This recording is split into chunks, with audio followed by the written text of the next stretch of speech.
Santa अध्ययन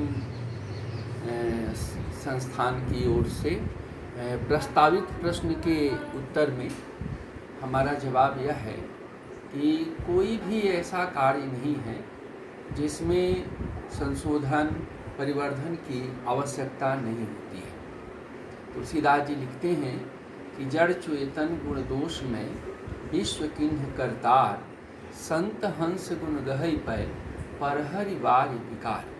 संसार में जितनी सारी चीज़ें हैं उसमें यदि अच्छाई है तो उसमें बुराई भी है। अच्छाई और बुराई को मिलाकर के ही बनाया गया है। इसलिए संत हंस गुण गहई पै, एक अध्यापक को भी, जैसे अगर प्रश्न में रखा गया था कि आपको संप्रेषित करना है अन्य अपने सहयोगियों को कि आप कैसे किसी अवधारणा के लिए आप एक नए तर्कसम्मत और प्रभावकारी विषय प्रस्तुत कर सकते हैं, तो यहाँ पर हम यह कहेंगे कि हमें एक किसान की तरह सोचना चाहिए। जिस तरह एक किसान कृषि निरावह चतुर सुजाना, जिमी मोहम्मद जैसे कृषि निरावह चतुर किसाना, तुलसीदास जी भी इस बात में ये कहना चाहते हैं कि जैसे एक कृषक है अपने फसल को बचाने के लिए जो है उसके पास एक विवेक रूपी खुरपी होती है। कृषि निरावह चतुर किसाना, जिमि बुध तजई मोहम्मद ज्ञान माना। तो उसी तरह से जो एक जागरूक और सक्षम अध्यापक होते हैं वे भी अपने जीवन में तमाम गलत अवधारणाओं को वैसे ही छिन्न भिन्न कर देते हैं, काट देते हैं, जैसे एक किसान अपनी फसल में से घास को उपाड़ करके बाहर कर देता है। घास फसल के साथ उगेगी, ये उसका स्वभाव है। आसमान से बारिश होगा, वो नियति है। तो बारिश भी होगी और घास भी उगेगा।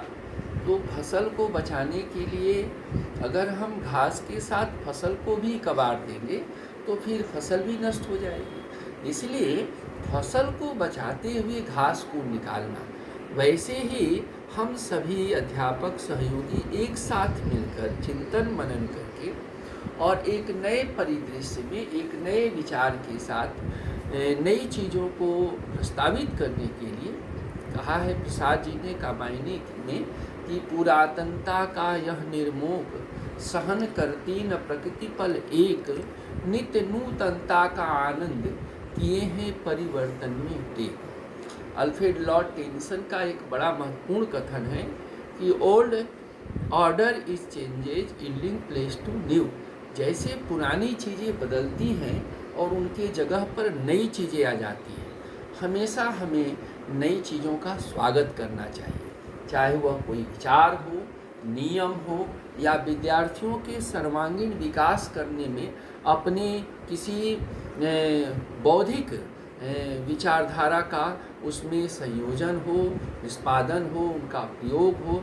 अगर हम इन बातों को ध्यान में रख करके आज के समय में, क्योंकि आज का जो समय हो बड़ी शीघ्रता से आगे बढ़ रहा है, कहते भी है ना आज के समय में कि हाथों में, सबके हाथों में घड़ी है और जाना कहीं नहीं है फिर भी गड़बड़ी है। तो आज हम लोगों के पास सब कुछ इतना जल्दी कर लेना है, समय के साथ विद्यार्थियों को अधिगम भी इतनी शीघ्रता से कराना है और विद्यालय परिसर में जो भी व्यवस्थाएं करनी है, चाहे वो परीक्षा से संबंधित हो, रिपोर्ट कार्ड से संबंधित हो, उन सभी चीज़ों को हम इस तरह से प्रस्तावित करें, इस तरह से नियमित करें, इस तरह से उसे नियम में लागू करें कि हर विद्यार्थियों के लिए यथाशीघ्र उसका लाभ मिल सके और किसी भी प्रकार का उसमें कोई व्यवधान न हो।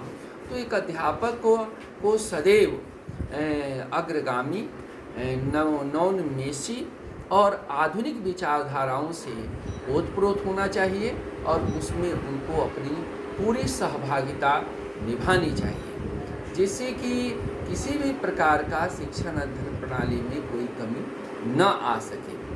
निश्चित रूप से हम भारतीय परिपाटी की शिक्षा प्रणाली पर बात कर रहे हैं। तो भारतीय शिक्षा प्रणाली का प्राचीन काल से ही एक महत्वपूर्ण योगदान रहा है समवेत विकास पर, है ना। सर्वे हम लोगों का सूत्र भी है, सर्वे सर्वन्तु निरामया सर्वे भद्राणि पश्यन्तु मा कश्चित् दुर्भाग्यवत्। हम लोग सबको एक साथ लेकर के आगे बढ़ने में विश्वास करते हैं।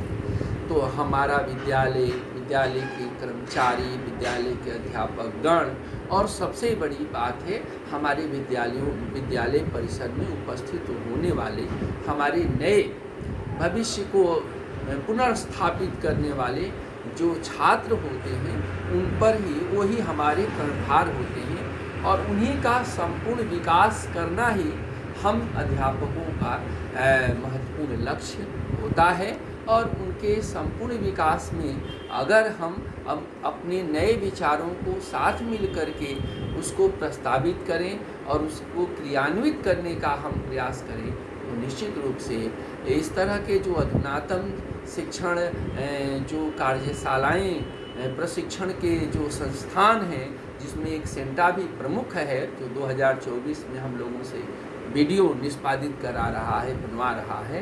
तो यह सारे मंच हम अपने आने वाले विद्यार्थियों को और पढ़ रहे विद्यार्थियों को निश्चित रूप से उनके मंगलमयी विकास में इसकी भूमिका निभा सकते हैं और उनके उज्जवल भविष्य को संवारने में अपना सहयोग कर सकते हैं। धन्यवाद।